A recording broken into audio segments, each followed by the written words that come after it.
fine. No, no, just checking in. Perfect. All good then.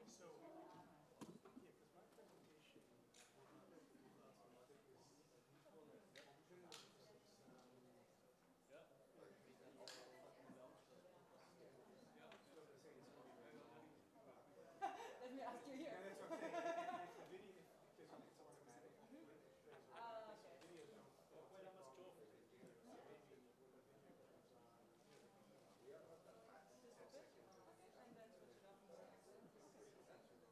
Okay, sure, tell him.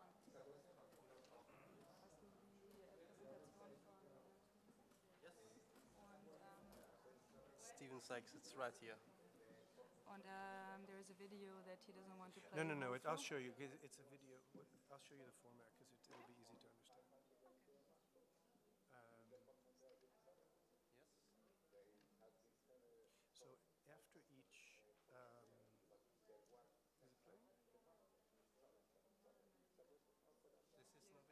This is no video. No, it Yeah, should play automatically. Should it play automatically? I have it set up. I don't know if you have to set that up. But No, it's on. It's on. If we start it, it should play automatically. the next one. Next one. Yes. Okay. So the way it works is like there's a still, and there's a video, and then there's again a description, still, video. So because the videos are quite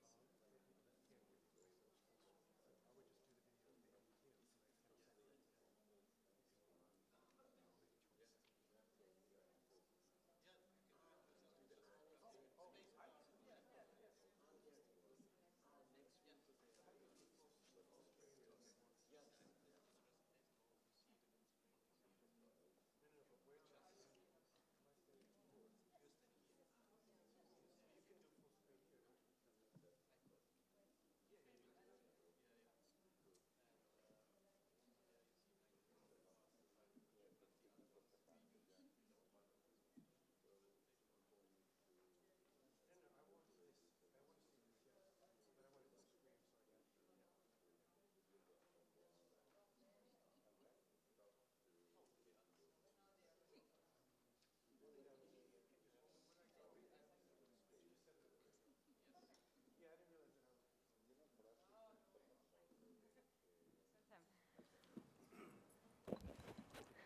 Hello everyone, it's my pleasure and honor to welcome you to this Media Art Market Symposium. It's last year we have coined the initiative that is called the Ars Electronica Gallery Spaces, and they consist of two parts. One of them is the exhibition that is taking place in the main festival location, the Post City, and the other parts are discursive panels on the topic of media art. My name is Crystal Bauer, and I'm honored to today present you one of the most fantastic speakers and people that are here at the festival this year. As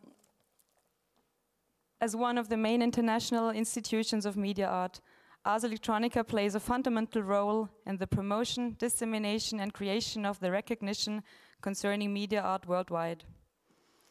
Media art doesn't always have an easy time on the traditional art market. Collecting, maintaining, conserving often turns out to be difficult. But meanwhile, many of those problems are no longer particular, but have become our everyday problem, and we are increasingly getting used to dealing with them. The Ars Electronica gallery spaces were coined in response to a mutual interest on the part of media artists, collectors, and gallerists, as a setting for the protagonist to compare experiences and discuss, among other topics, core issues of long-term maintenance and conservation, and the new formats of business models manifesting themselves on the growing online art market. Our goal is to support artists in order for them to have the support and condition that enable them to produce the works that they want to make. And of course, we cannot deliver this by ourselves, but we have to make sure that they get connected to funding structures as well as galleries. We need to consider the art market in a broad and thereby include collectors, but also funding bodies, the commissioners, but on the other side also companies and research departments that help them with the development and implementation of their work. And by this, we want to introduce you to our very first speaker, which is Vicente Matallana. He's the director of the BIP collection, and as well the founder and director of La Agencia, an independent media arts company created in 1989 in Madrid. La Agencia is engaged in programs and projects focusing on media art and as an alternative paradigm of research and knowledge.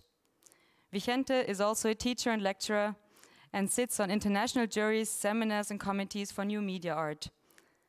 He is a professor in the Master for Curatorial Studies at Universidad de Navarra, and he has been the co-director of Kunsthaus Aarhus and is a member on the advisory board of Curator.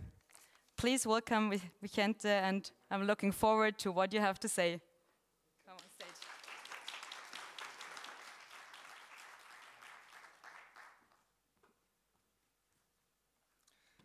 Hello, thank you for coming. Thank you to Ars Electronica for inviting me, to make this presentation.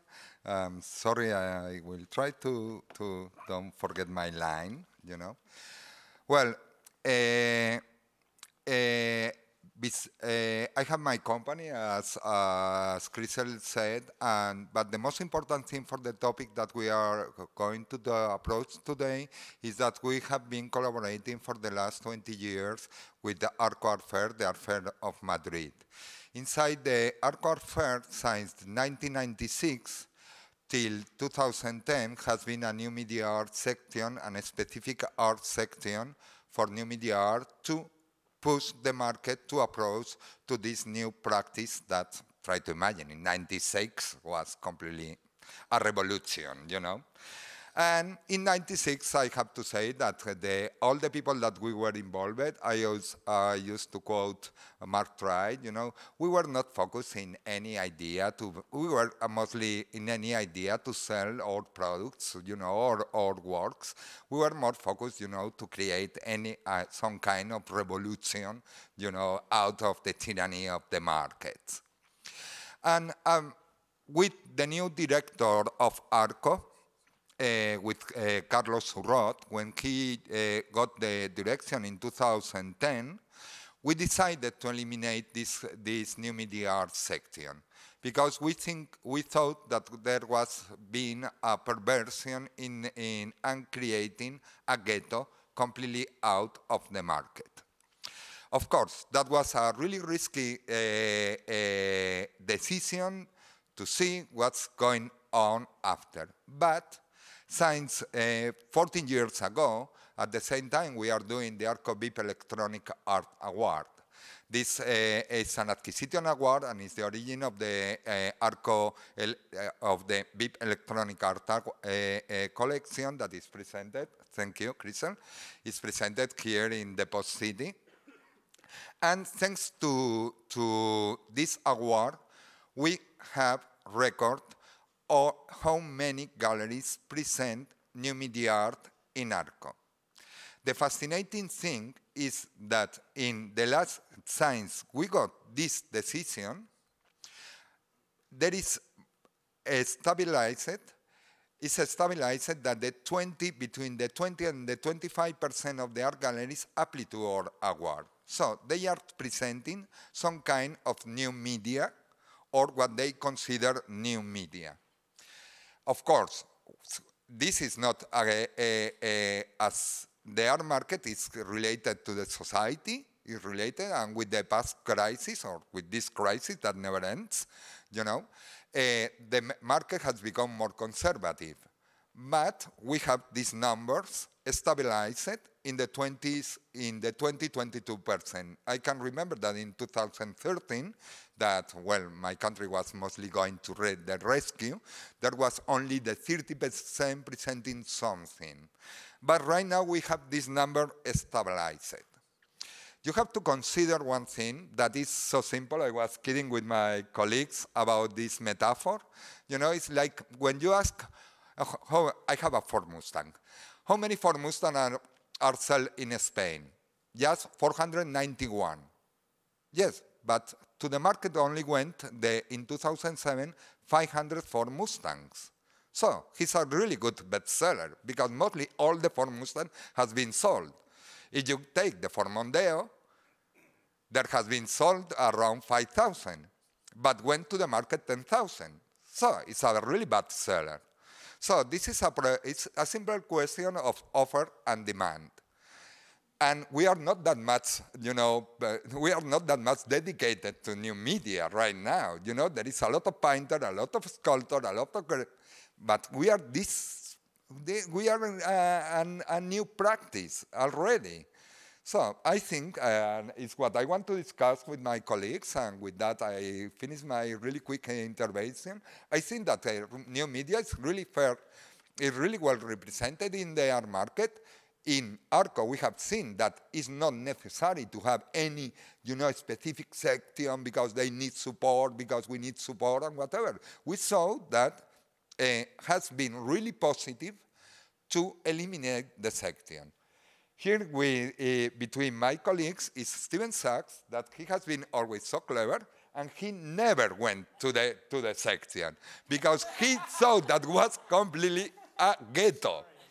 No, he was right, because it was a ghetto. And now that we have eliminated the section is when more and more and more new media works are presented in ARCO. It's that simple. Thanks a lot. I don't have nothing else to say.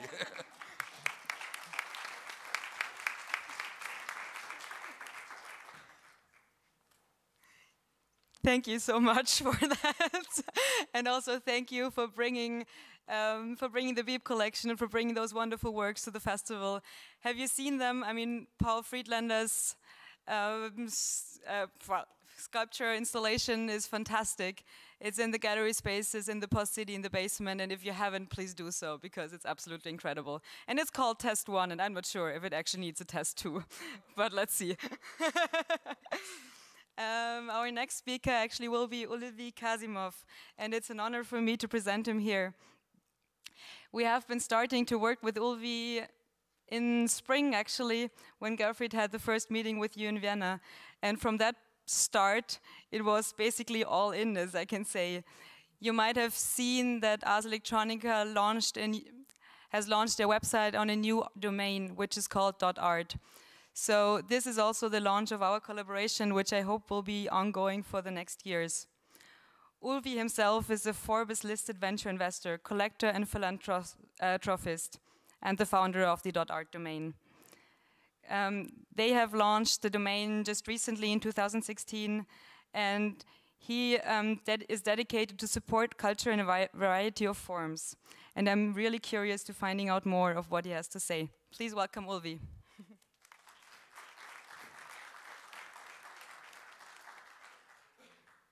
Thank you so much. It's actually a great honor and a big chance to share with you some thoughts about future of medium market.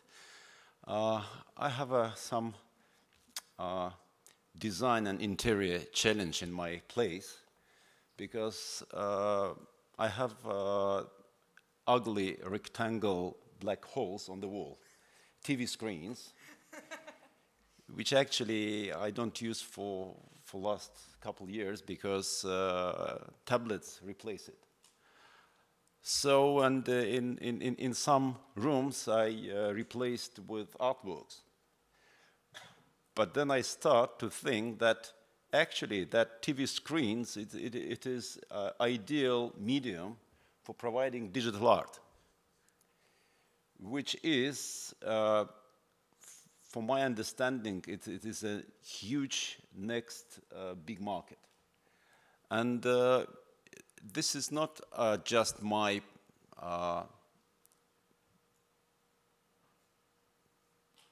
fantasy, if I may to say that, because Netflix already made a big job by streaming movie. So I'm talking about new kind of art, which we could call from marketing side as a streaming art, where which gives a big opportunity not only for artists, but for collectors. Because collecting art, it's an expensive and costly thing. For example, some collectors collecting also not art and yachts. But with yachts, they have a chance to give it for charter. For artworks, it's quite difficult to give it to rent because it is challenging for damage, for example. But in digital form, I can see it's a big potential for sharing with this art, and which gives potentially huge market. So again, it gives that democratization, which everybody talks, how to democratize that very elite art community. That's the way, I think. The question is where in digital space is original and where the copy, because in physical world, we can't distinguish that. That's why I start to develop, to think about how to make that digital mark or something which distinguish digital original from digital copy. And actually, there is a solution. Today, it's a very popular blockchain.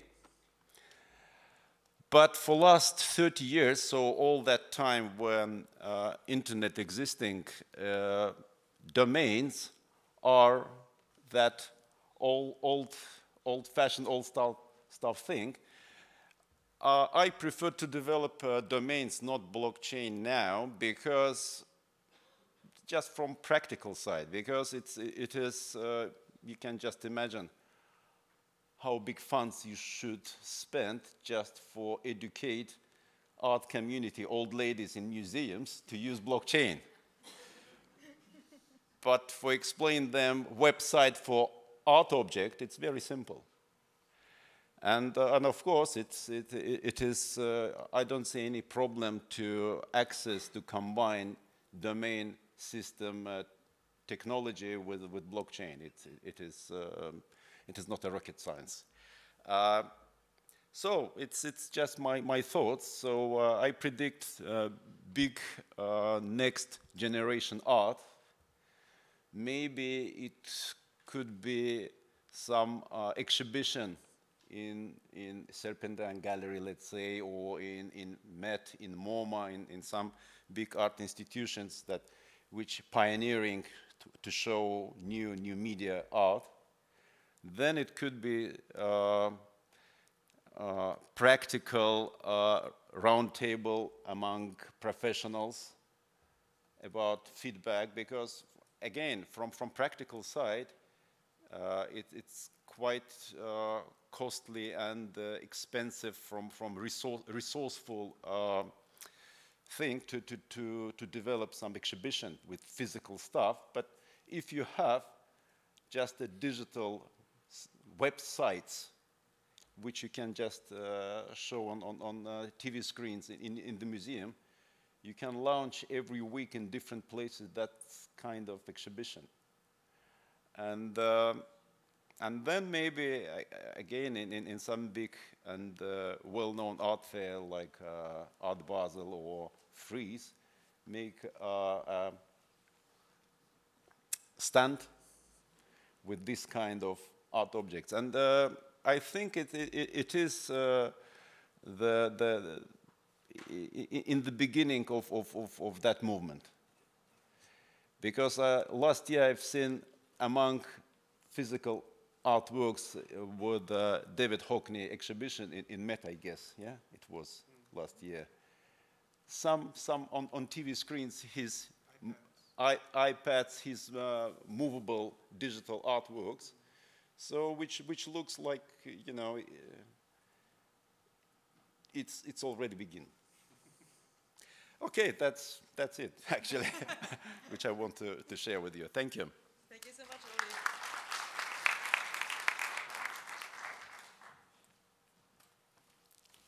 Thank you, Ulvi, for introducing the .art domain and your thoughts about new positions of art and how they can be installed in spaces. I think we have to speak about that later again. Our next speaker will be Aleksandra Smilek. And as far as I know, it's her first time here in Linz. Please correct me if I'm wrong. And I'm really honored actually because Aleksandra is the artistic director and creative technologist of EP7. And EP7 is a digital gallery in Paris. And she specializes in deploying new new ways to create an economy for digital art, and developing thereby an engaging interactive experience that connects people with art and technology. The EP7 gallery is a digital facade of 12 monumental screens in the urban space of Paris. So it's not a white cube situation, and it directly addresses people in the streets. So I'm curious of how you see how art can be displaced in the public, how digital art can also change something of the perception of art for the people that are not automatically going into gallery spaces. Please welcome Aleksandra.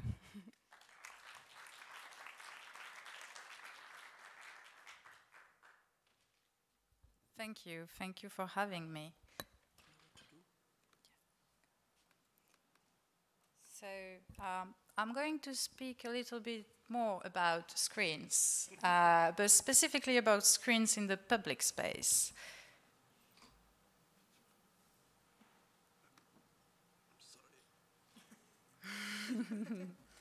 Is it okay? Yes.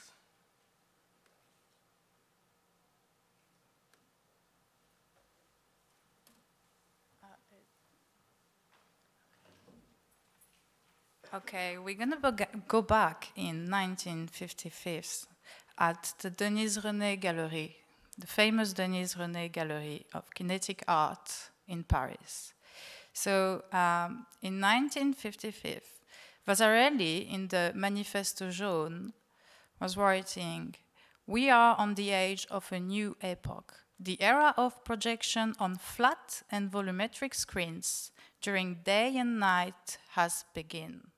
So now in 2018, in Paris, we have EP7.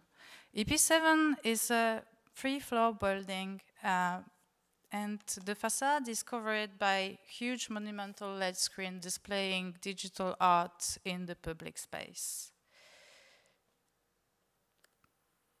So we can see that we can actually make a new way and create a new way to display digital art and to get in touch more with people. And that is very important because when you get to people, you can get into the market also. And this is a key point for us. So EP7, it's a connected architecture. We can do interactive art, we can do generative artworks, we can display photography, we can display 3D motions design, and so forth and so on. The facade is covered by 133 square meters of monumental LED screen, and it's an open air art gallery.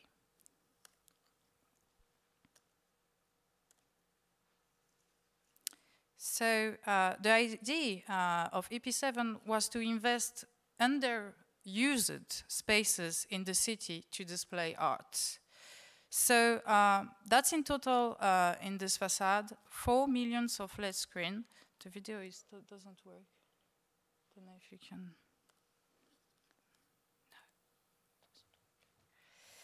So that's in total 4 million of LEDs exhibiting art in the public space from 7 a.m. to 2 a.m. So in total, it's 19 hours per day of art in the city of Paris. It's a quite new paradigm to exhibit art.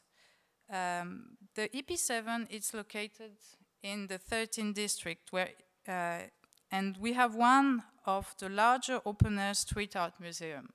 Because what we can see here, the video doesn't work. What we can see here, it's an open-air street art museum, and there is a mix between street art and digital art at this point. And this is a very important also key thing to understand a new way to implement something for the digital art market.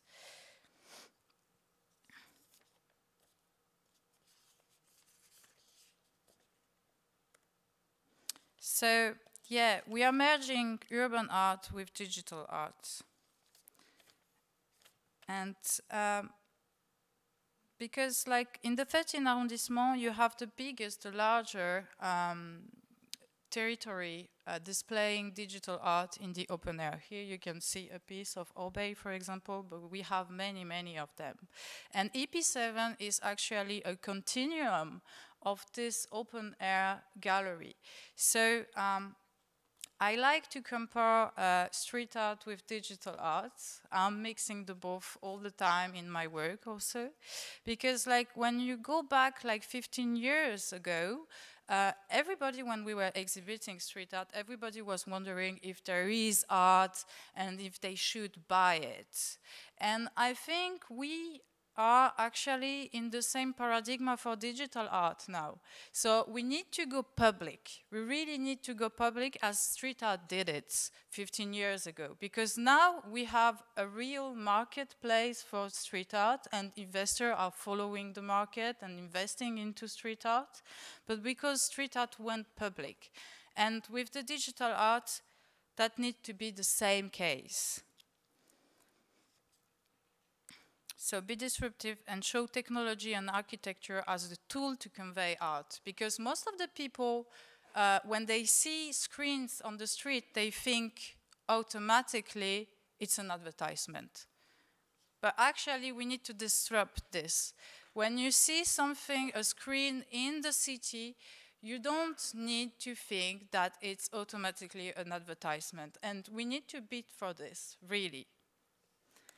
So, our next step for EP7, our work in progress. We opened at EP7 this year in March, so it's a quite new project and we are running it. We are really happy to be here in Ars Electronica and have an exhibition space at the gallery space here in Ars. So our next step is going to be to go on the market and obviously work with link the 3 buildings in the 13th district of Paris, because EP7 is located in between Station F and BNF. BNF is the National French Library. So this is very important. This location is very important for us. The National Library is the heart of the research in terms of digitalizing, archiving, and preserving art, gaming, documents, app, everything. So it's a key infrastructure for us to work with them. And at the other side, we have the Station F.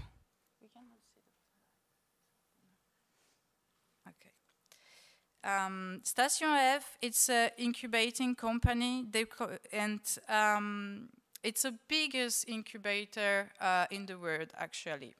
Xavier Niel founded it, and inside Station F, there are really good startups working in like decentralized system as blockchain, or maybe some also project with artistic domains and so forth and so on. So what we tend to do with Station F and the French National Library is to go forward with this EP7 project and this public space displaying of art and create a decentralized system in order to sell our artists that we are like democratizing now in the city. So it's actually working on a new platform allowing cultural minister and also private collectors to collect digital art. This is very important. There is also like a big work to do with the cultural minister, because they don't know how to buy digital art. We have such great artists in France and in other countries, and our governments don't know how to preserve, and they don't know how to buy digital art for their own like national collection. So this is also something that we are working on. So thank you very much. That was my presentation, and we are new, so we are looking for partners and investors. Thank you.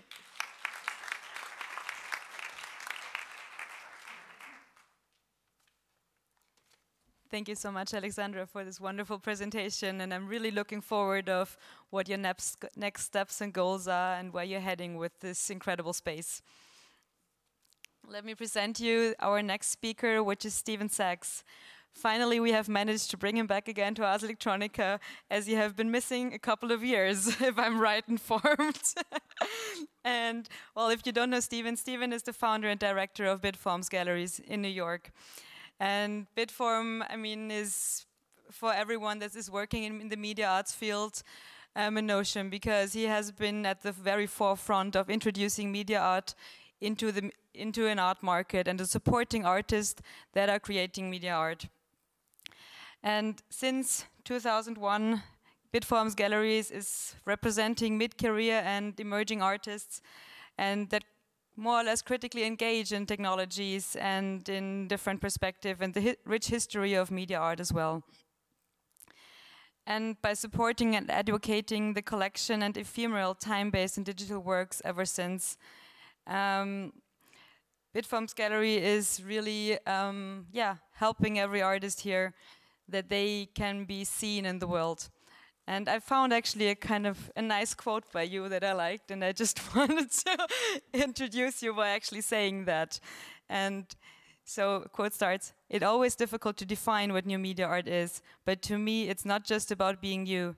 It is a contemporary way of thinking and responding to the latest tools of creation and societal changes. Each generation reveals their own new media art, based on current influences and the latest technologies. So please welcome Stephen." Oh, come on. Sorry about that.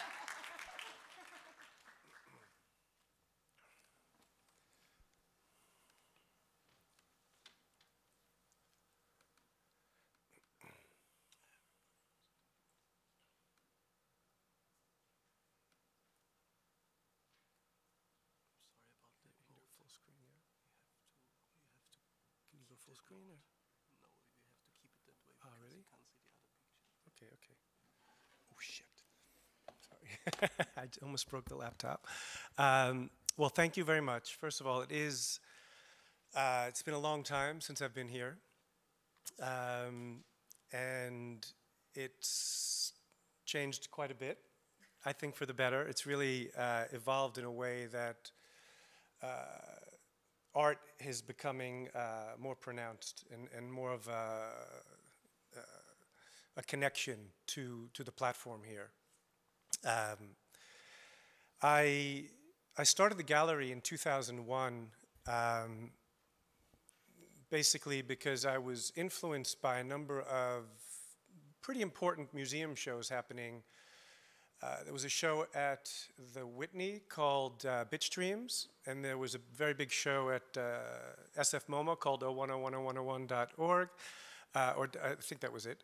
And there was another show at the Brooklyn Museum called Digital Printmaking. And I was looking at this, and I was looking at the gallery market, and there really wasn't a gallery there that was really completely devoted and dedicated to this concept of new media. And new media, as you mentioned a little bit, I mean, is a funny phrase, right? Because what is new media? New media is constantly changing, so it gets old very quickly. So it's something that I look at really on a generational level. So I have artists who are 80 years old who were practicing new media in the 60s and 70s. Of course, they have continued to evolve their practice, but it's super important to understand that new media is really connected to the moment in time and what's available to the artists.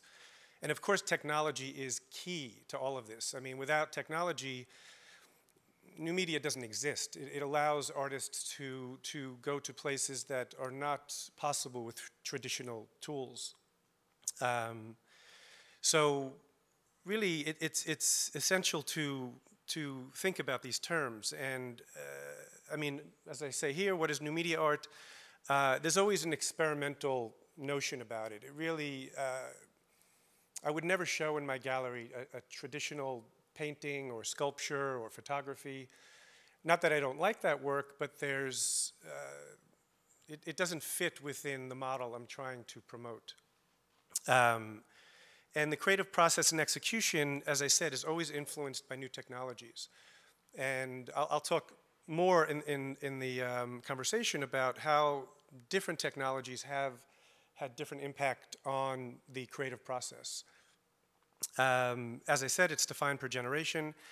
And what's really important, because everyone keeps talking about the screen is certainly one part of this, and it's a very important part of the presentation of media art.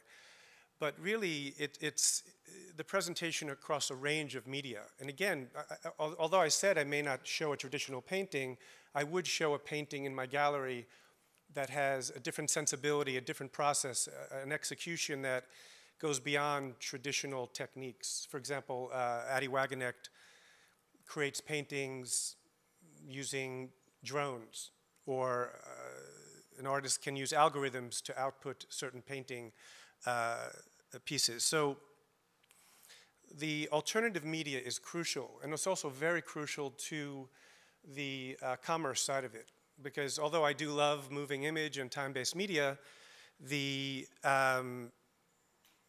practically you can't only focus on the moving image. You have to also have artworks that are embedded in the contemporary culture and language. So I'm only going to focus today on time-based media, just because I don't have a lot of time. But art really that is dependent on technology and has a durational dimension is how I define time-based media. And all the following works that I'm going to show you are actually in collections. They've been purchased by both museums and private collectors all over the world, because I kind of wanted to show that there is a market and it's strong. And it's also very important for me to show you a range of types of time-based media. And the other thing that keeps coming up, which is it's controversial typically when I say this, but is the term digital art. I don't really like using that phrase very much. I understand why people use it, but really, in terms of this concept of ghetto and having people look at it differently, I mean, for me, my goal, especially to succeed in the contemporary art market, is for people to look at it as art. It has to be art, because once you start having new definitions of it, it becomes very complicated to sell a piece of art. So digital, although digital technologies are used in the creation of media art and new media and time-based media, I don't like to phrase it as digital art. So I'm just throwing that out there. But we can talk about that. So I'm just going to go through a bunch of stuff here. It's really it was a great pleasure when I started to work with Beryl Carote. One, she's a female artist, which there aren't as many female artists practicing media art, which is important for me to focus on. But also, she was working in this medium in the 70s, which was really pretty amazing. And this particular work, Text and Commentary, was recently shown at the MoMA, and it was acquired by the MoMA, I think around 3 years ago.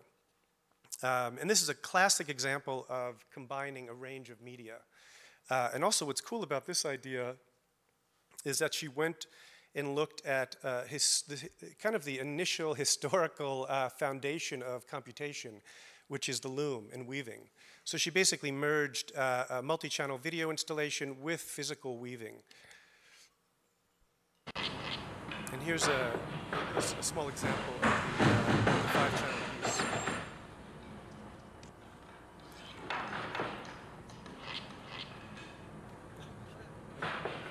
Also, what's how do I pause this? Okay, cool. So what's interesting about this particular piece from a conservation perspective, so that's a whole other conversation we'll get into, but if you think about when this piece was done, it was created in the 70s, so the aspect ratio of video screen was actually 4:3, not 16:9. So when we sold the work in the late 2000s, of course, all the screens were now 16:9. And it was a bit of an effort to find proper 4:3 screens. And we also wanted to think to the future about how this piece would be presented. So what she did initially, she had the foresight to, and it's quite simple, but all she did is basically, oh, that's me. Wait, what happened? Okay, there we go. So all she did, she masked the screens. So like forever, whatever happens in the future, however weird or strange the formats get, she basically masked them because she wanted to have this kind of more square relationship to the work. So this was just something like when you're trying to sell this work, it's super important to understand how the intentions of the artist and also basically what's going to happen in 20, 30, 40, 50 years if the formatting and the presentation needs to be a certain way. And this is crucial and something we work at very hard at the gallery. And this was a really cool example of an older work surviving. And the other thing which was cool about this work was the medium, of course. It was not digital when it was created. So it was on a synchronized DVD system, which was called, I think it was a Davy Jones system, which was very effective and it worked well, but is mostly disappearing right now and not easy to get. So the museum really required us to migrate the work, and migration is a super important aspect to what we do at the gallery. I ask really every artist we work with to have a plan, because it's essential. I won't work with an artist who ignores this part of making, producing, and selling, because we're the people who get called, we're the people who get abused when there's no concept or ideas about how this works, the work will exist in the future. I'm just going to go through this quickly because I probably have too many pieces here, but this is another really very significant video artist named Gary Hill.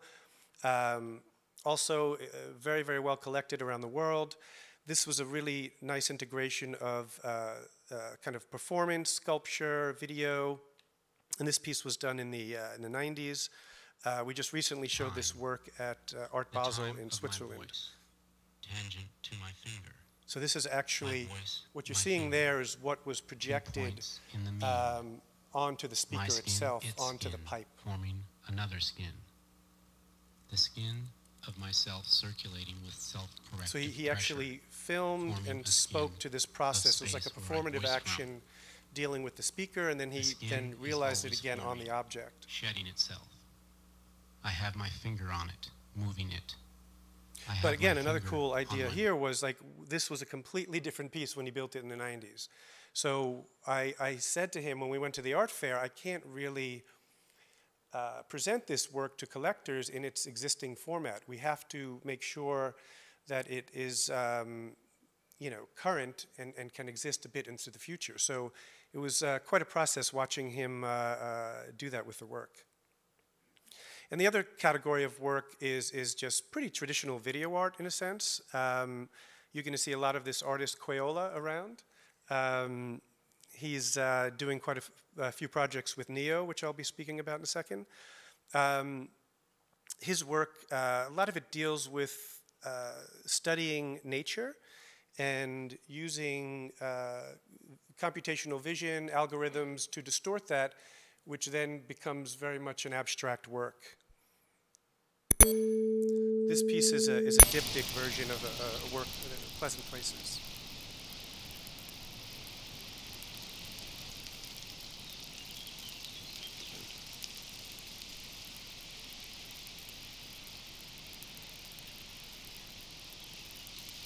And that's the other thing that,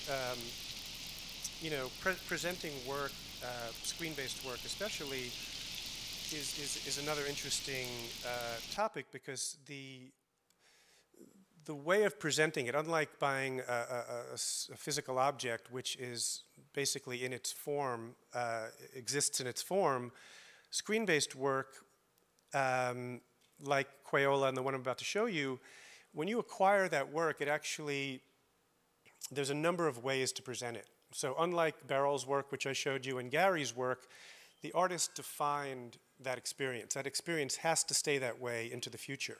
When you buy a single channel video work, the first thing I'm going to ask the collector is basically, where are you showing it? How do you want to show it? What scale? Do you have a sound system? So there's all these elements that have to go into the presentation,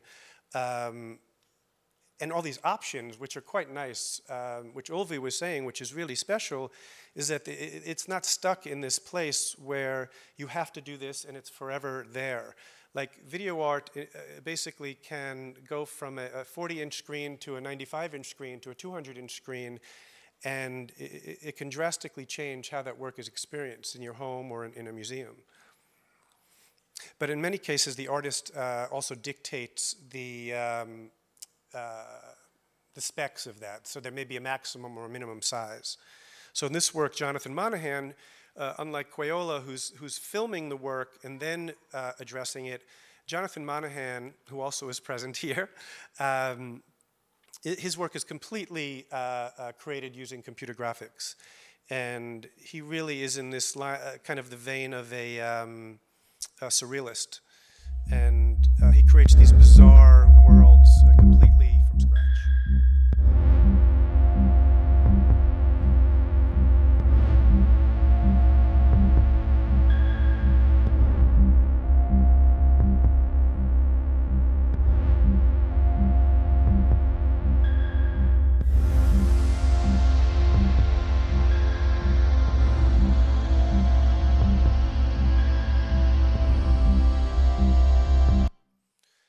Also, that work, the computer graphics work, really, when I started the gallery in the early 2000s, you really didn't see that level of quality. I mean, the equipment was way too expensive. It just, the skill sets were not there for individual artists to produce almost film quality, movie quality graphical images. So that's something I saw really evolve over the past maybe 6-7 years. The next type of work that's time-based is generative. So I don't know, I'm sure a lot of you, because I'm at Ars Electronica, understand the term generative, but just to define it again, generative is not a looping piece. Generative is not a fixed time period. It's basically forever changing based on a set of code. It's typically run on a computer, and probably, I would say, has been the most important part of the growth of the gallery, is the integration of generative work versus these fixed systems. And the other thing that in this particular case, Sybren Viersteeg did in this piece called Like, the piece isn't only generative, it's actually tapping into the internet. So that's a whole other aspect where the artists are dealing with live content. So in this piece, it's actually using Google search, and he created an algorithm that's building a painting on one side, and as that painting develops, it's reaching out to Google to identify what that painting is. So it's asking Google to basically define an abstract painting. So of course you're getting some very strange interpretations, but that's the beauty of the work. But what's also interesting, Google is always evolving and changing. So the piece actually will get smarter over time and eventually will start to get, more accurate in terms of how it's interpreting this abstraction. Another type of generative screen art was created by Marina Zerkow. Instead of tapping into this outside source, the internet, Marina actually built a whole database of animations. And these animations in this particular series called More and More were based on all these, each country, she chose a, that was doing a lot of exporting. She was very fascinated with the oceans and what's happening with the oceans and all these iconographies that came from these symbols that people are using in the shipping business and commerce. And she basically creates all these thousands of hundreds of drawings, and then based on the time of day, certain elements come out through the drawing. So it's, again, forever changing. Even though the days may be consistent, the elements that appear throughout the day are quite different. So here's another piece, actually, that Beep is actually showing here by Daniel Kanagar. It's a similar piece. And this was also a really interesting evolution, which was not only generative, it now, well, three things are happening here. It's generative, it's a video, and it's actually a sculpture. So this was an amazing, amazing evolution for, I think, artists in general, which is the ability to get away from the rigid box of the screen, the flatness and the stiffness of it. And Daniel Kanagar started researching this technology and the ability to actually now manipulate the screen into very interesting forms. There's still constraints on how far you can go, but it's the first time we ever worked with an artist who was actually creating objects out of a screen. And he's actually, I'll show you in a bit, has created now enormous large-scale public pieces based on this idea. And this piece in particular is also generative in that the activity on the screen is actually being manipulated by real-time data. In this particular one, I think it is, which one is this? I don't know if it's weather. I think it may be weather. So depending on the weather, the colors, the tones, and the movement of the piece will react. And here we go. Here's the large-scale one. So I'm also very interested in large-scale public art for media. I think it is a massive opportunity in the market for artists, I think for the public to enjoy this next level of art experience. And we've been really working pretty hard at trying to get large-scale public works placed around the world. This particular piece was installed around a year ago at the Tampa International Airport. And the work is, again, this sculpted video object. This is also generative, so the objects you're seeing appear. He referenced the indigenous plant species in Florida and used them as a reference point to create new species of flowers. So again, this piece will never change. It's always basically developing new animations based on these original plant life. And what's also interesting, what we told the collector, just because if you think about this, there's this massive object that has been built, which was quite expensive.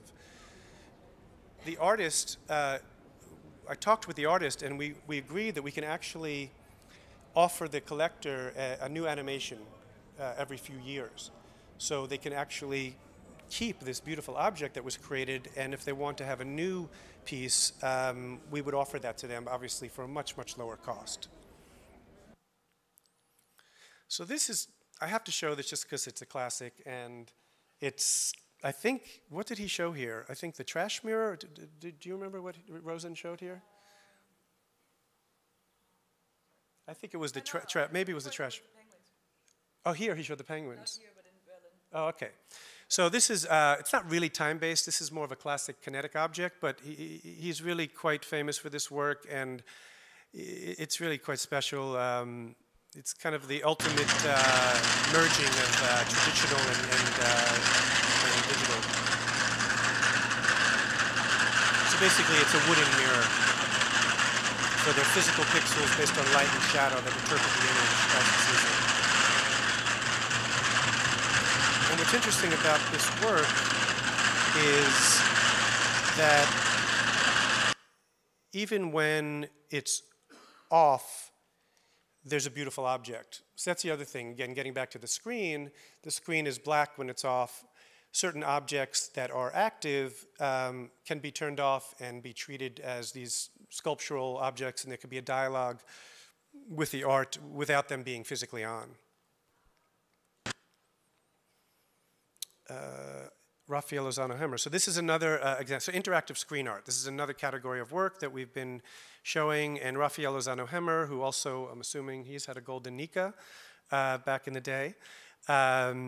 He is very, very well known. He's doing museum shows all over the world. He just had a show at the Contemporary Art Museum in Montreal, and we'll have a show at the Hirshhorn in October.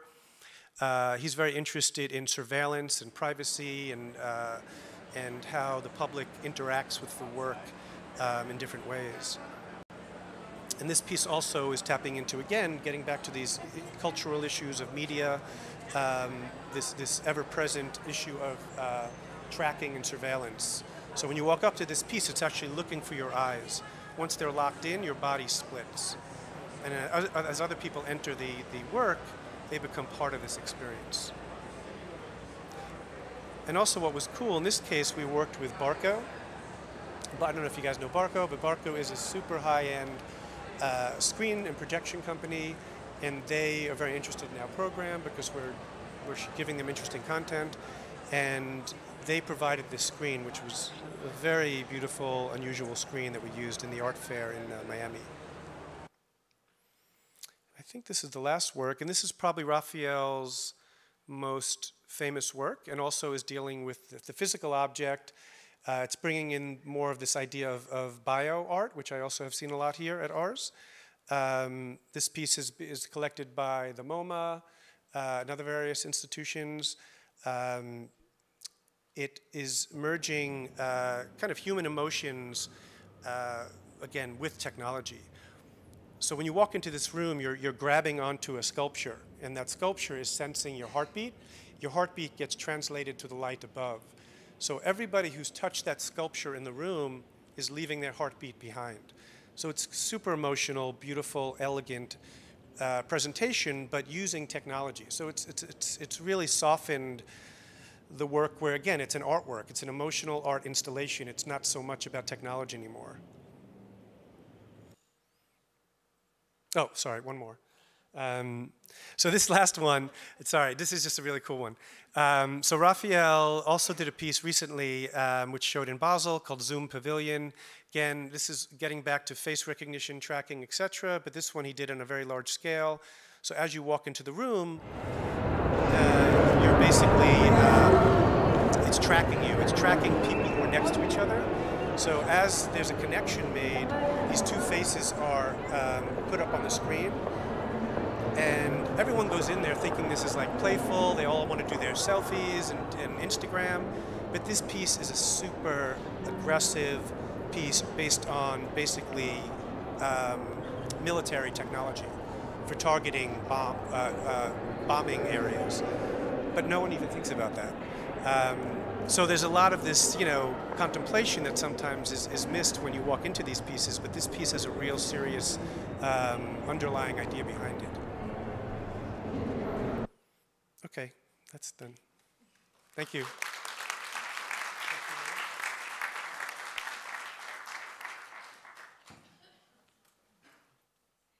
Thank you, Stephen. And I have to mention here quickly that many of the artists that you just mentioned and talked about, we are happy to present at the festival in the gallery spaces.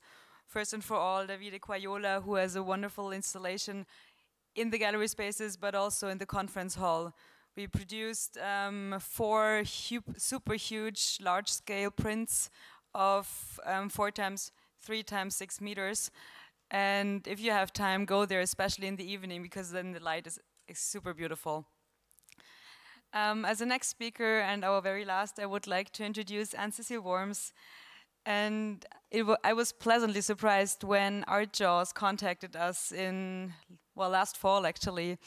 And we jumped on a quick call, and the idea quickly arose that, you definitely should be part of the festival and also bringing artists here, and even more so, presenting Ars Electronica on ArtJaws. So Anne-Cécile has been a serial entrepreneur for the, last decade at least, right? And she has been publishing MCD, which is a printed paper magazine of digital cultures, as well as founded the startup Art2M, Art2Machine, in 2009, and then specializing on the production of exclusive digital artworks. And in June, she launched Makery, the online media for all labs. And then, together with AXA Ventures, who invested in Art2M, she developed ArtJaws, which is an online media art market. So I'm curious to find out more of what you're doing. Please welcome Cécile. Anne-Cécile, pardon.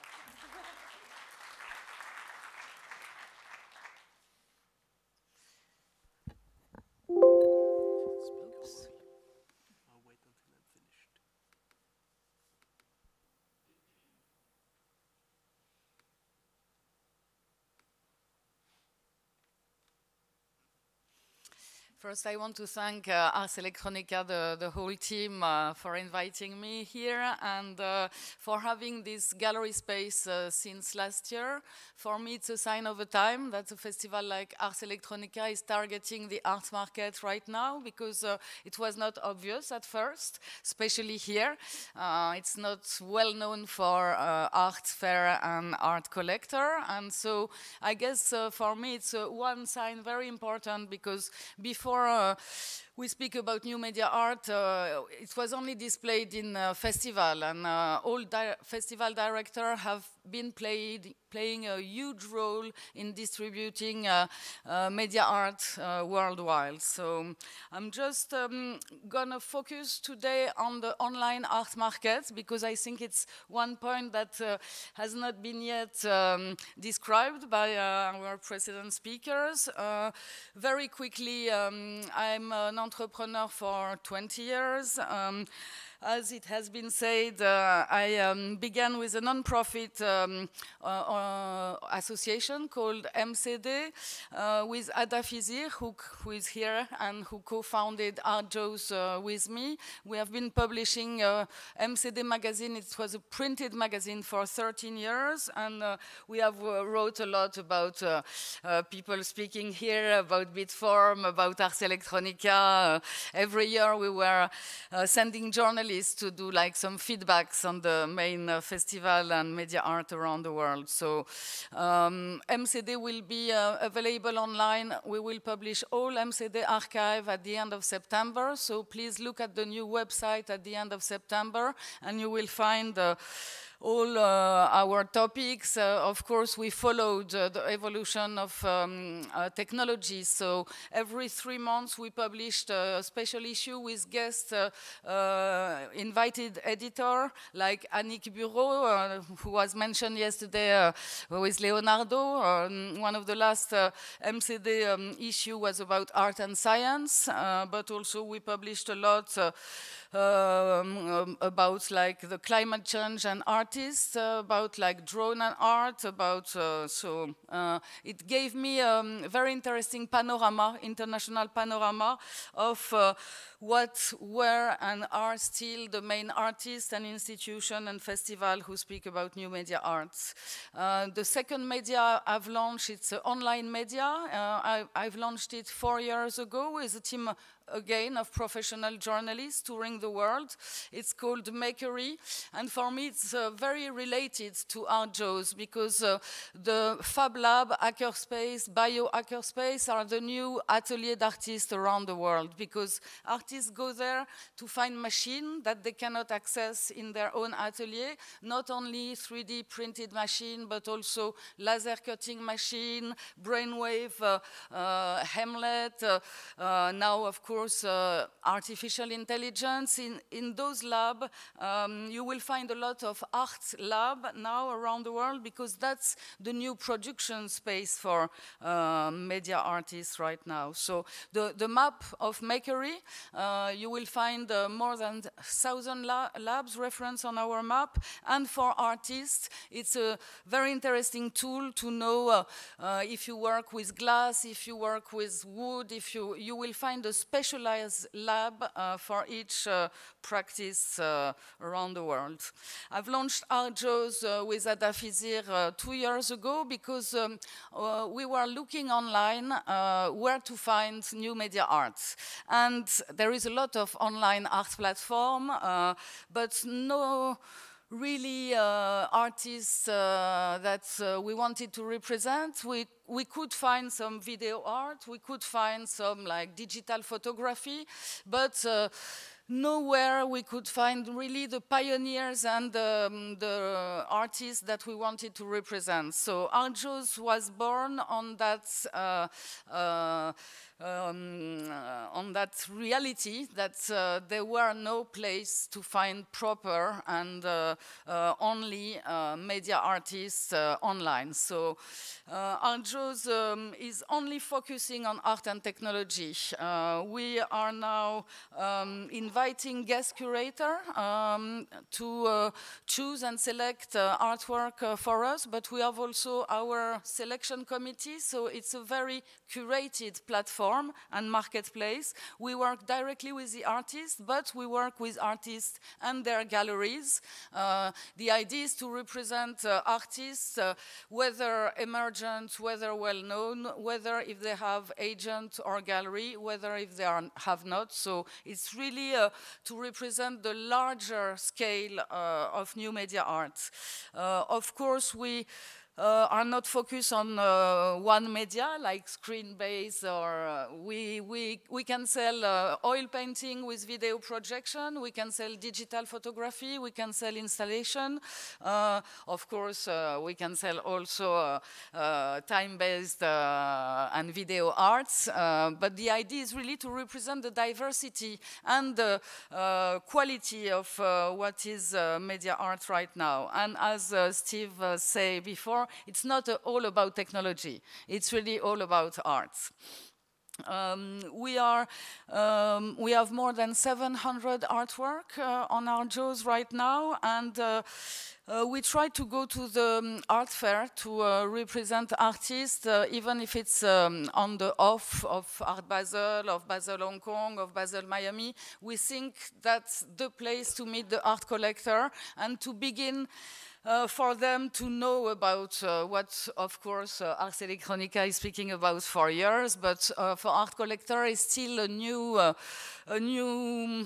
movement in contemporary art. So we are not afraid about the ghetto part of being exclusively dedicated to art and technology, because still we need to explain that there is a strong movement, a strong identity of those artists, and also it's a new way to see our society and the world we are living on. So that's why we are not afraid about you know, the idea of being a ghetto. I think the ghetto will be the next big thing happening in the art market. So that's my very optimistic view of the evolution of the art market.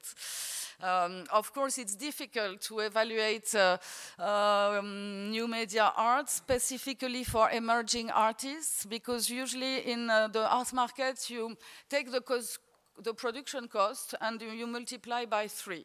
But in new media art, very often, and especially in you know, large-scale installation, it's difficult to follow the model of the traditional art market. So our experts in ArtJaws are also talking a lot with artists, talking a lot also about preservation and conservation, as it was said before. For us, the expertise is to bring to the art collector all the from the art, buying the artwork, insuring the artwork, but also preserving the artwork. So that's one topic that is very important for us. Of course, we look at the ZKM for a very long time, and we look at how people in the museum, that there is only a few museums that acquire this type of artwork, but how they preserve and conserve, that is very interesting to see the quick evolution of practices in conservation of media arts. ArtJaws, of course, it's an online marketplace, but we are also offline, and we have been producing for 4 years in Paris the only art fair dedicated to new media art, called Variation Media Art Fair. The last edition was produced by ArtJaws, the 3 previous editions was produced by Art2M, and every year we had more than 100 artwork, more than 40 international artists in the center of Paris during La FIAC. It's true that compared to what have been said to the Madrid fair, in La FIAC there is only very, very, very few artwork that we can call media art. There is video, art video, like Bill Viola, of course. You will find him in La FIAC, but there is very few. So we need still to be part of those fairs and to bring those artists where the art collectors are going. That is also the first year we are here in the gallery space of Ars Electronica. We have invited one of our guest curators in ArtJaws, Dun Choi. Probably the people who come in Ars Electronica often knows about Dun Choi. She's a Korean art curator. She's living in New York. She has been producing a lot of events around the world. The next one will be in Dallas. It's called Aurora, and you will see what Dun will exhibit there. She has chosen Korean artists and one Japanese duo for this gallery space in Ars Electronica. Our ArtJaws team will welcome all of you for a special visit and explanation. There is a Tim Void with a beautiful robotic installation. There is Kim Jun, Mina Young. Please come over in the gallery space and we will welcome you. We were supported by the Korean institution to bring those artwork to Linz. So I wanted to thank them, to thank the Fund for Korean Art Abroad, the Ministry of Culture of Korea, and Korea Arts Management Service, who allowed us to bring those artwork in Linz. Of course, it's more expensive than bringing like a time-based installation, but for us, we need to show that we are not selling only art screen-based installation. We publish also on ArtJaws magazine. It's more a news magazine. It's to show that now the art market with new media art is evolving around the world. So take a look about that. And we organize for art collector and journalists what we call some tech art tour. We did the last one in New York. And we bring them to like the Columbia Biolab meeting with Tal Danino, that is one artist represented in ArtJaws, working on bioart, very interesting tech art tour. We bring them in lab, we bring them in New York. It was in New Ink and New Museum, one of the places like really interesting as a residency for artists inside the museum. So ArtJaws is online, but our ArtJaws is developing also offline. We have an office in New York, in Paris, and in Hong Kong, and we will target the Asian art market very soon with another side of our ArtJaws platform. I want to give a quick overview of the online art markets.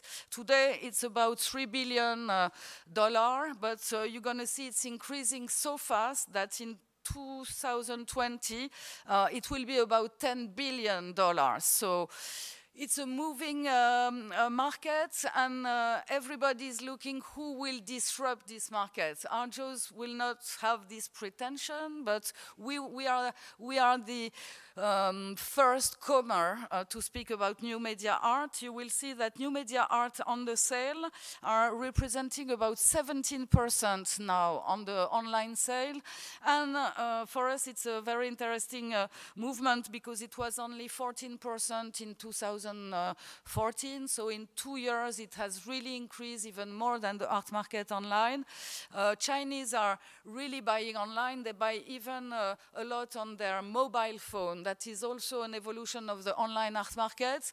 The usage of tablet and mobile phone to buy even artwork that costs more than $1 billion or $1 million. So it's an evolution you have to look at. There is a lot of platform selling art online, but I would say for new media art, still not a few to discovered. What I want to say is the average price that we sell on ArtJaws is very high compared to the average price on the online art market. Usually it's under $1,000. For ArtJaws, since we have launched the platform, we sold more than 6-7 artwork over 20,000 euro. So I think people are coming to us also to find artwork and artists that are not yet on the online art market. And we were speaking about blockchain before. Of course, we will implement blockchain. We are thinking about cryptocurrency, but we are very cautious about this new way to buy artwork online. But still, we have a roadmap of innovation. The idea of ArtJaws is also to help artists and gallery to produce new artwork with crowd art funding, a new way to bring art collectors to follow an artist and to help to produce new artwork. We have been already producing, co-producing new artwork from Pascal Audressy, a French artist that you should look at because he's really on the rise. And we will be an actor of not only distributing artwork, but also co-producing artwork along with a gallery and with the institution. Our next event will be in Eindhoven, but also in La FIAC in Paris, in Art Basel, and our team is here in the gallery space in Ars Electronica, so please come and visit us. We'll be very happy to show more than what I've been showing here today. Thank you.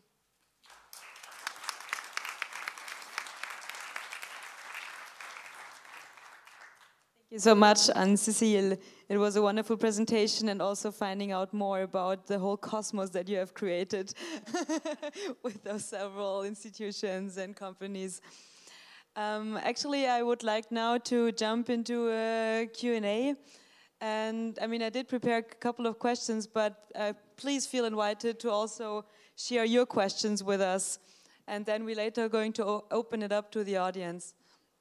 So, I mean, as Ars Electronica, we're trying to really work with the artists and also be a platform where everyone can connect. So what also Steve and what Vicente has been mentioning before, that it's important that everyone documents their work and how it can be saved into the next decades.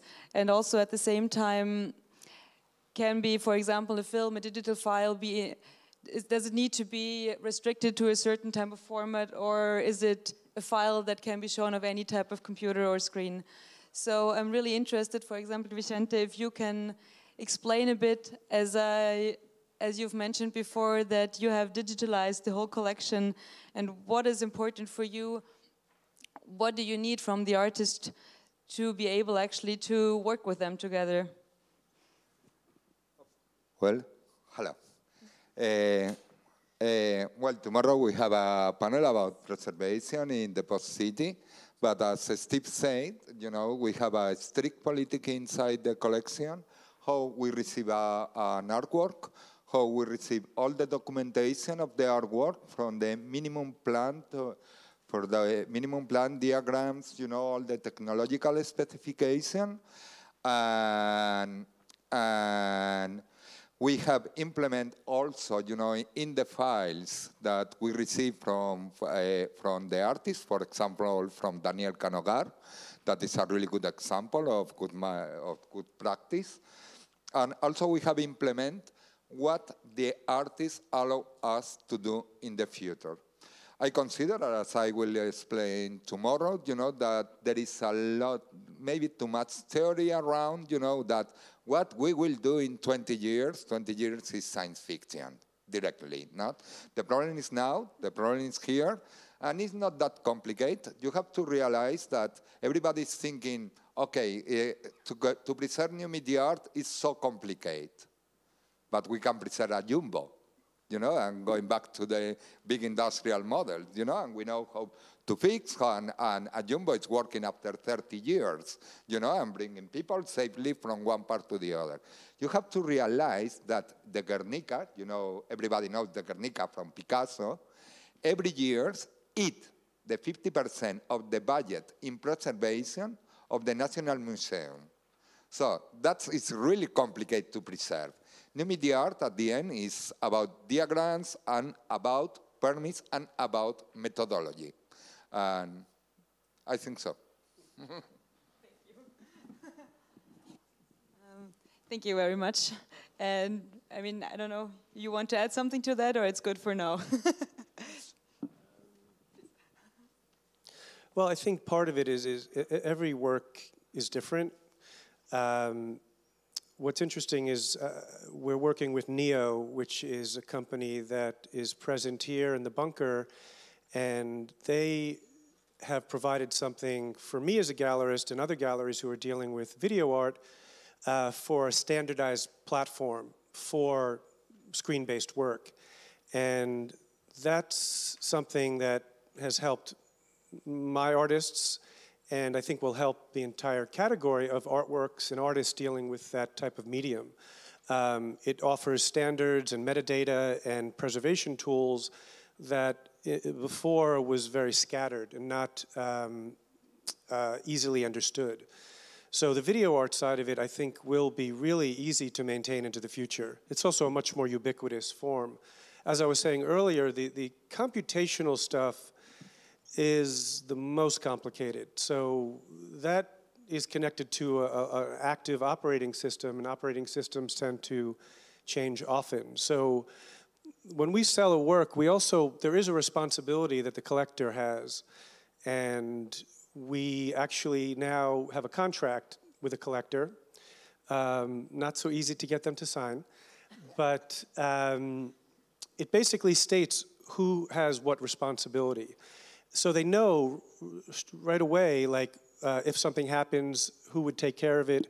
And that's really, really important. A lot of these collectors have, they do many different things. They have a lot of resources, and a lot of times they don't understand what they're buying. And sometimes, like, I mean, the simplest rule of, shut the piece off every night, sometimes doesn't happen, and then of course the work will fail. For example, that wooden mirror piece has around 800 motors, and if you keep it on for 24/7 for 3 years, it's going to have a problem. And of course it could be maintained, but there's just certain things that have to be very clear up front. And again, the collector has to have a certain level of responsibility. If they put something in the drawer, like a computer software piece, for 10 years and pull it out and it doesn't work, there's a reason for that, because they didn't pay attention to it and didn't give it enough, they weren't looking at what the possibilities were to maintain it. So that's really something that we really work on as well. Thank you. This directly brings me actually to the next question, because having digital files now, you have this issue of, being able to copy them a million times. So what before has been an artwork one of a kind, and therefore easily could be sold as an object, is no longer the case if you talk about video files. I know that a lot of galleries and museums have been, collecting 1 edition out of 10. Which of course still relates to the one-of-a-kind idea that at least you restrict it to a certain number to keep the price up. But is that still actually necessary if you talk about video files that could be just copied and also presented everywhere around the world simultaneously?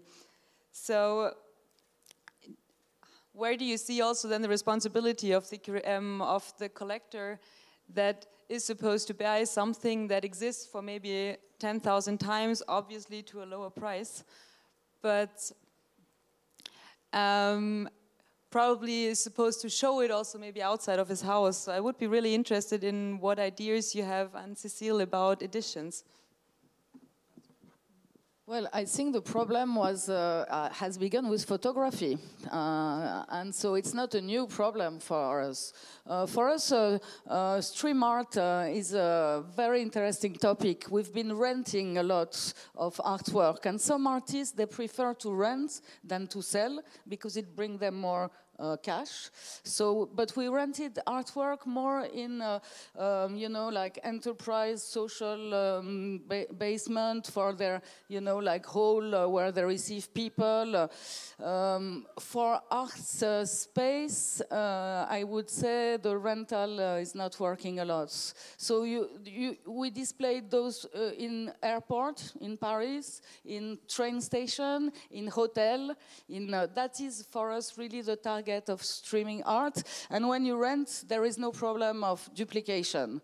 So For some art collector, sometimes they buy us a video piece and still they agree to keep it on the web because they don't care. They think the more people see the artwork, the value of it will increase. So every art collector, I would say, has his own view. I don't know, maybe Steve and maybe you can share more experience about that. But for us, copying was never really an issue. Maybe because it depends on the art collector you deal with. First, I'm sorry, but I'm not so big expert in trading with art. I'm mostly a consumer, maybe utility provider. So, but if we're talking about economy, I think art economy cannot be very different than global economy, because they are tightly linked and following to each other. So today it has become a norm, sharing, car sharing, everything sharing economy. So streaming art means a way for art sharing economy. So in this case, you can see much bigger audience than we have today, because you can involve in consuming art much bigger audience. That kind of people who cannot afford to be a collector today, but from sharing approach from the source, I think it could work. And again, if we are talking about copy and original, there are, as I mentioned before, two solutions, technical solutions. Very popular now, blockchain. The precious of blockchain in uniqueness. It is unique digital object. Just because of hype of public attention, it's so popular. But for the last 30 years, existing domains, they are two unique digital objects. So we just used that solution for implement new kind of usage. We just added new standard fields in WHOIS protocol, which distinguish owner of website or domain address. In our case, we have additional fields where you can fix not only ownership details, but object which belongs to that domain, which makes that digital space unique art information collector, or maybe if it completely digital artwork, digital art entity. That's it. Thank you. I actually would like to open it up to the public, and please join with questions to our wonderful speakers.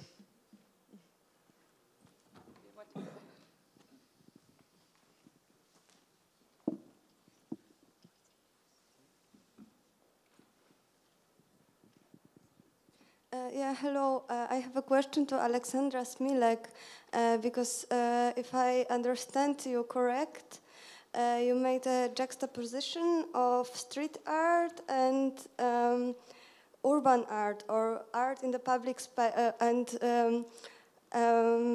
art on the screens. And yeah, I see both of them are art in the public space. But I don't, and that's why they have a visibility, they have a possibility for public impact, but I don't see many more similarities. I mean, there are more similarities. It's like the facade, for example, it's a very important point, like hacking a building. It's a common thing to EP7 and, let's say, a street art. Don't play with concept, but it's like hacking a facade, like using something which is underused in the architecture as a place where you can display art or paint, or maybe also like just communicate with the people, because you can also use those screens, and we are using those screens as tools to communicate and as tools to allow writers, for example, to go public, which is very difficult at the moment. Even if we have internet, we don't read a lot at the moment, so we are working also with a lot of writers. So this is the first point. And to reply to you, so this is the hacking of the facade. And I'm gonna add a second one, which is how do you acquire this artwork? You cannot really, you can buy a building, obviously, a building with a facade made with spray paint by Obey, that's true. But otherwise, you are just walking by and passing by and just enjoying it. And this is the same with those screens. Like you can have Santiago Torres on it, or Jonathan Monaghan on it, or other artists, and you can just pass by and just enjoy it. So it's opening to everybody also. So this is a second point. Yeah, that's the issue with this, with the potential for like a social impact, which I mentioned. But I think it's like a very different approach, because when you say about this hacking the building, or like taking the like the public space, it was like a very subversive movement. And here, as a gallery owner, or I don't know, director, or gallery worker, you have this very exclusive approach. And it's like, for me, it's the bigger difference for these two approaches, and that's why I have the problem with this juxtaposition which you mentioned. Yeah, I understand, because maybe you are not aware about the law, which is really restrictive towards screens in the public space.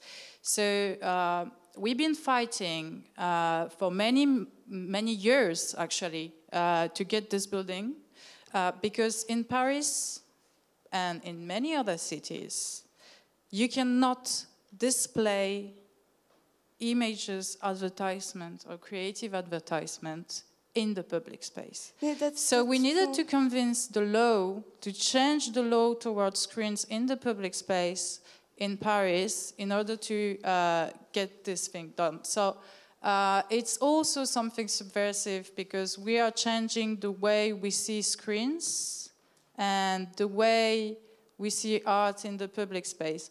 So I think there is, of course, you're right, there is a lot of differences, but there are some very common spaces between street art or urban art, whatever, and also the screens, digital, or maybe like art using digital tools to be broadcasted, displayed. But yeah, the hacking stuff is like, okay, they like, street artists hacked the tool, the spray, and they hacked also the way we used to see walls, because they used to see them as canvases. We also hacked the law a little bit to get this building and to have the right to display digital art or new media art in the street. So, and it was a very, very long fight. So, yeah, this is a common space between us two. Thank you. Maybe I can add another parallel. When the internet arrived, what we called at that time net art was, for me, very close to street art. You were going to those informational highway, and you were discovering pop-up video art displayed for free. At that time, there was no market. Nobody was speaking about the art market when you were doing like video art. So for me, what I would call like digital street art was more at that time the net art artists putting their artwork for free online, and people who are discovering those artwork by random, like when you go in the street and you discover street art. But what I think about the market now is what happened to street art will happen to our topic. Hopefully, you know, when two art collectors are buying like big pieces, everybody will buy the same artist. Maybe that's what will happen in new media art, or old or new, or media art or art.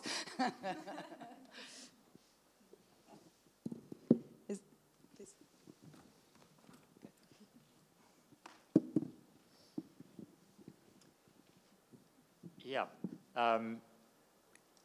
Coming from a business perspective, you've been describing how to get new media art to work within a somewhat traditional business model with galleries and collectors and limited editions and so on. And Ulvi has been maybe questioning whether on the demand side you'd be better off to make it more like film and have a completely different model to make it work. But what about the supply side? Do you actually find you can work with the traditional business model on the supply side where individual artists create works of art? Or do you actually need collaboration on the supply side to get the works that are really interesting, because you need to bring together the artistic capability with the technical capability? And is that perhaps also a barrier to getting new media art to really take off, that these collaborations on the supply side are still limited? Maybe it's a question for Anne-Cécile, because or maybe it's a question for Steve.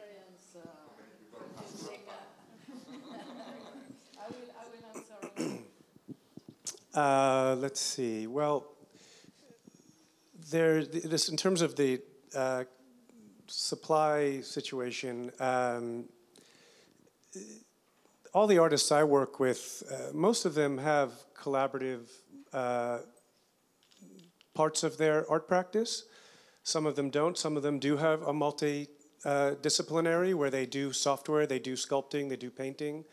So we're at a time where this conversation is important, but it's definitely evolved where, I mean, my 5-year-old boy is programming. So the world is very different today in terms of integrating technology into the traditional arts. So in some cases, I mean, there are incredibly expensive projects that do go way beyond a canvas and a paint, where I particularly work with institutions and in some cases brands on helping support those projects. We're careful in doing that just because we want to protect the integrity of the art. But there are many projects that are just too costly for a typical artist to handle. So we do look for those situations if it's done correctly. But I think in today's world, this merger of disciplines is pretty common. So it's not a hurdle, it's not a challenge anymore. Yeah, I would say on my side, it's not with ArtJaws, but I've been co-producing artwork, also looking for different collaboration with scientists, industrial, and brands. Each project is different, so I would say ArtJaws right now is more distributing already made artwork. So we don't target those kind of collaboration anymore, except in specific events we will produce around the world. Like if we need to produce an event about like climate change, or there we will look for collaboration in a different way and with a different scale. Right now, ArtJaws is what we have been co-producing with ArtJaws is like really small investment. We are just beginning. We are really just beginning very ambitious projects. But right now, take a look at the 700 artwork online. You're going to see it's, I would say, classical media art.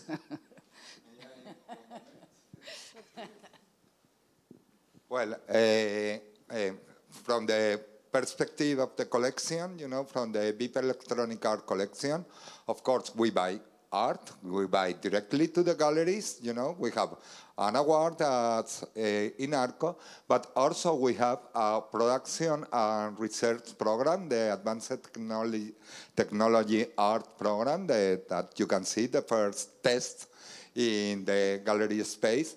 Because, of course, the production of this kind of work is a real challenge, and the artist doesn't have the money to afford, and they need the technological help.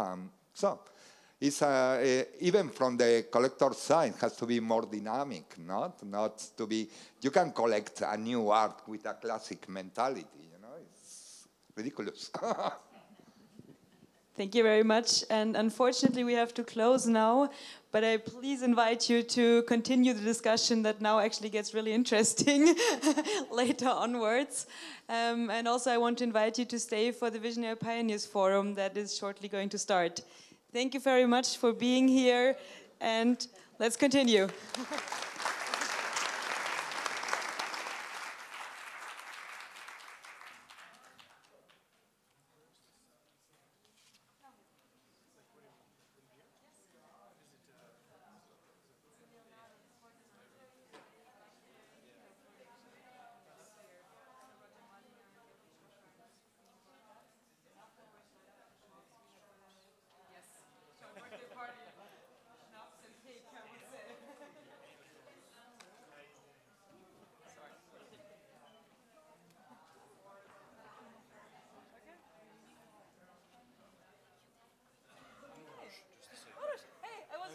Yesterday we were sitting with Robertina. I wasn't sure anymore. Yeah.